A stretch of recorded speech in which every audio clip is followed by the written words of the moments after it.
பக்தியிலையும், அதாவது பக்தியும் இறைவனும் ஒன்றுதான் அப்படின்றது தான், இறைவன் அடைவதை மட்டுமே தங்களின் நோக்கமாக கொண்டு வாழ்ந்து வந்திருக்காங்க. அந்த வழியை நாமும் பின்பற்ற வேண்டும் என மனித உயிர்களுக்கு வழிகாட்டுவதற்காக தான் இந்த 4 பேரை உதாரணமாக வச்சு அந்த பழமொழி சொல்லப்பட்டுள்ளதா நம்ம புராணத்தில் இருக்குது.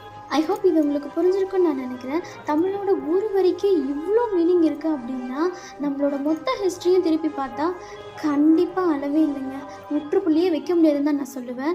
கண்டிப்பாக நம்மளோட முன்னோர்கள் ஒரு நாள் செஞ்ச சாதனையை கூட நம்ம வாழ்நாள் ஃபுல்லாக செய்ய முடியாது போல் இப்போ இருக்கக்கூடிய ஜென்ரேஷன்.